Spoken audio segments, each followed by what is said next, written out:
The plague. The plague. I know. So 1665 was just before you were born, wasn't it? just before, yeah, it was something 65. A few years before. Until one of my friends, plasterers, was here doing some work, and he was taking the mortar off the walls and found that plaque was there. If there is something we need, it's a leap of faith. A step away from the comfort zone and be a little brave. So take a look around you. How far can you see? How far do you think you can run? Standing on your knees. It's a beautiful world out there. Just don't pass on the dare. If you have the will and a moment to spare, it's a beautiful world out there. It's a beautiful world. The plague. The plague. I know. So 1665 was just before you were born, wasn't it? just before, yeah, it was something 65. A few years before that. We come to where they've got the plague. Eyam village. It's infectious. You're like me right now. Yeah, Claire's got a cold on it. Bless her. So in 1665, Eyam village had the plague. The modern version of 2020's coronavirus, because they locked themselves in like we all did. So 300 years ago. 300 years ago. So let's go and see what it's all about, the plague, in this little Eyam village.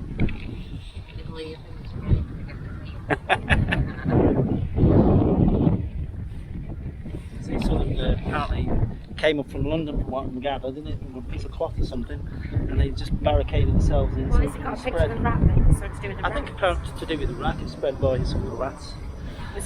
Was it the rat's handkerchief? Yeah, he used to have a snotty nose. Right, let's go and have a look in the museum, which is here. So over there, look. You can park on a free car park, which is just over the back there, which we've done. Public toilets and everything.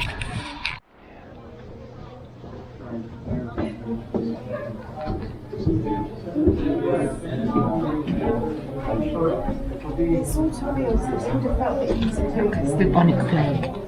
The most dangerous disease known to man, said to have killed more people than all of the wars that have ever been fought. It's still with us, but is now controllable. Called coronavirus. It's a flea to the rat, and the rat to the flea cycle. So it's to do with fleas and rats and rabbit, yeah. Wild rodents. It's going to flash on here with the lights, but can't help that.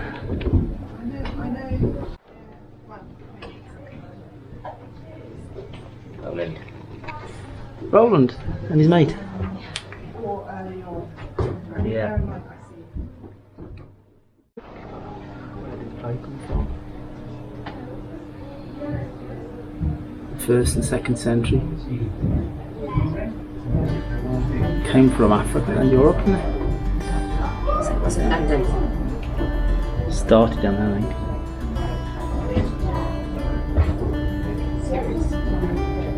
Them lights are causing havoc with this camera. Yeah, it's going to flash too much.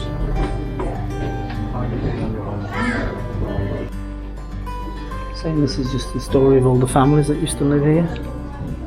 And obviously they either died of the war or the plague. It's like killed in action, or like it seems that if they did get the plague, they literally died about 3 days later. It was quite severe.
give you some idea, guys, of the families that were here back in the days.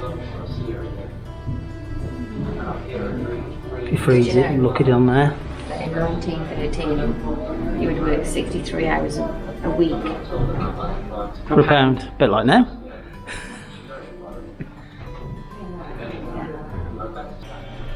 Hello, I'm Q703 Lance Corporal Frank Froggatt, 4th Volunteer Battalion of the Devons. We're out here in Mesopotamia under General Lucky Townsend. We weren't fighting our way out to Baghdad, but things got sticky, so we're defending this place called Kut El Amara while we wait for a relief column. I hate the desert, just sand and flies, boiling hot in the day, freezing cold at night. I've just finished a letter to my mum and Ian. I've told her I'm fine, my wound is better, and it won't be long till I see her again. Out here I dream of green fields, flowers, and especially rain. I never thought I'd dream of rain. I've not told her how bad the fighting can be, or how scared I get. She'd only worry. Anyhow, I'd better turn in now. Lucky Townsend makes us stand to at dawn in case the Turks attack, so I need to get some shut on.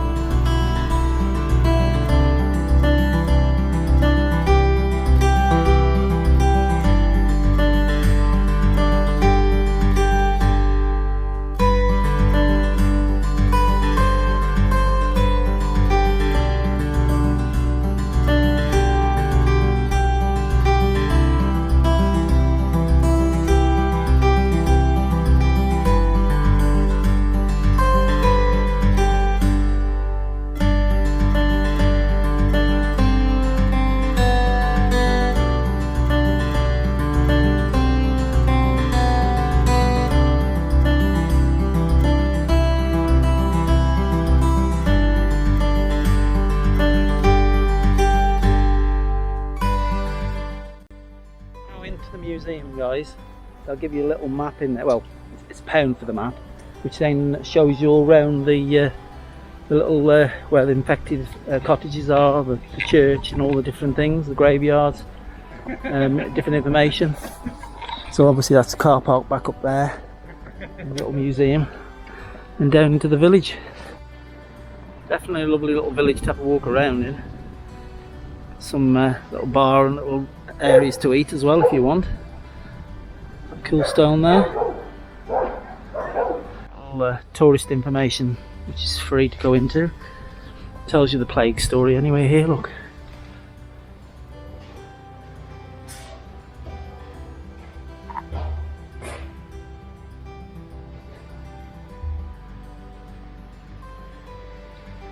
Obviously same as the museum, all the same sort of info. Tells you about this history of the mining and that in the area, and the landscapes.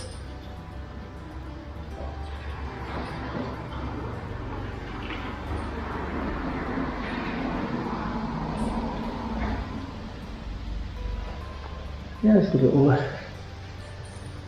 tourist information place. You can come in and get the free brochures.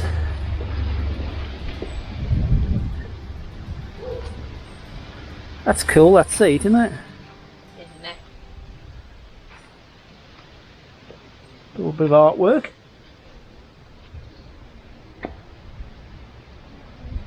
Kizzy sniffing it.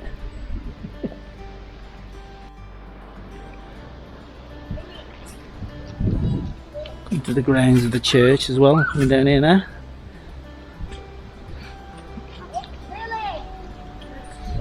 Sheep roast.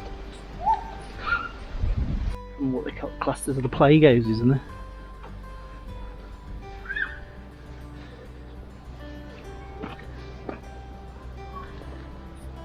Nine members of the Thorne family who lived here, they all died. 26th of September 1665. 4 days, literally days after each other. Yeah, literally. Goes on for a couple of months, but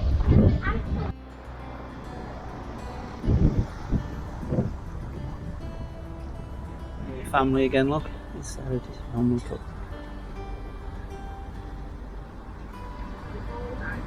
So this George Vickers was the first plague victim who died on the 7th of September 1665.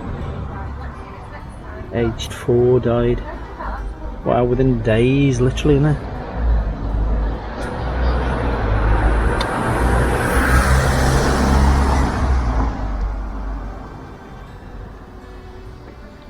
Hawksworth family.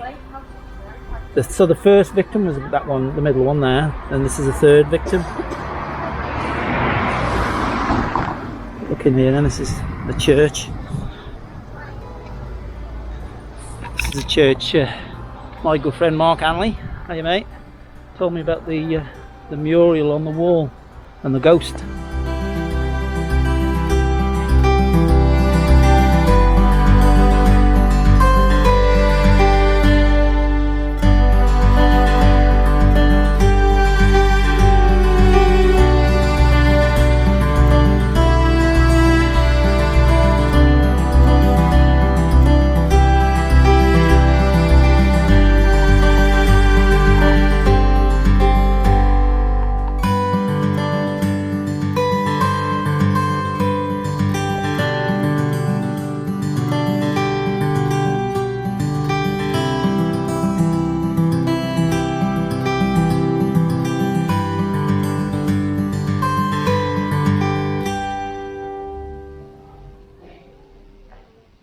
Story was, guys, see that up there, the pictures,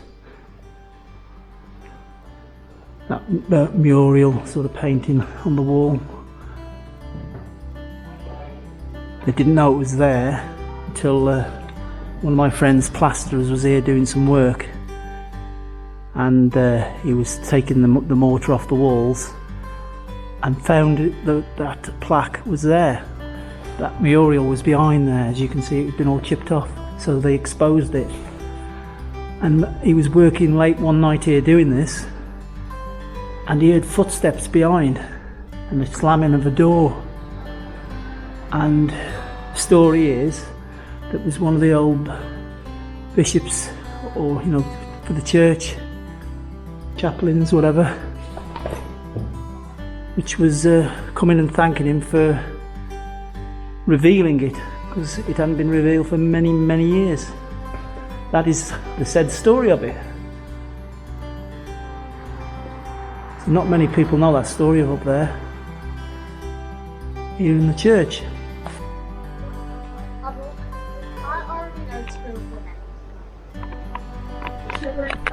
Saying most of the gravestones are that old, they're just blank, aren't they? Oh, you can't even see what's on them. Well, they're 300.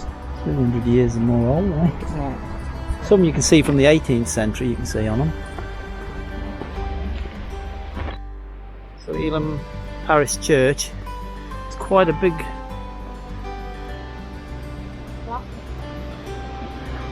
graveyard.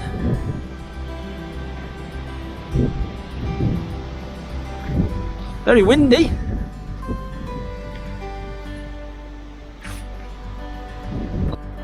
It's a lovely little village. Plenty of little coffee shops and the likes of. It's the village square. Yeah. In the square. The pub was the only pub. The only pub? Was it the Miners? I was just in that there, wasn't it? The only That's pub left in the village. that one up there, is it? Just there, look. Yep. Miners, Arms, little cafes. Yeah, it was the only pub. It was the original.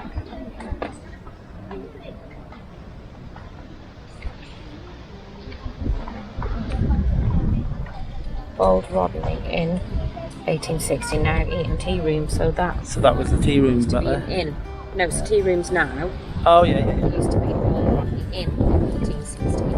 Now it's the tea rooms. So still get a drink. Yeah. This lovely little courtyard, like we said before. Look at the cafe area, bar area, drinks, snacks. Little courtyard bar selling knickknacks. Just down from the car park. We got ourselves a drink, haven't we? Tea and a coffee. little old, would have been a farm years ago, and it's been altered into some barns and that. Just come past a couple of holiday cottages as well, so there's obviously holiday cottages here.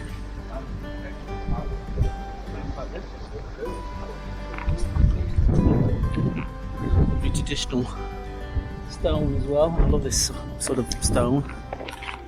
Jacob's Barn, 1709. There you go. Right, guys. I hope you enjoyed the bit of history lesson. It's like every day's a school day. Every day's a school day. So obviously this, where the plague didn't come from. Obviously the plague started down, we think, in London. All the rest of it reading something from that. But a rat to a flea to a flea to a rat. Yeah. So just give you a bit of a. I know it's only been a short video. A bit of a walk around here on our Derbyshire Peak District. Bit of a tour. One off. So until next time. Don't forget to subscribe, press that button, and like as well. Yeah. Obviously the likes help us. Yeah. And we'll catch you on the next one. Somewhere different tomorrow. Or the next time you watch. Bye for now. Bye for now.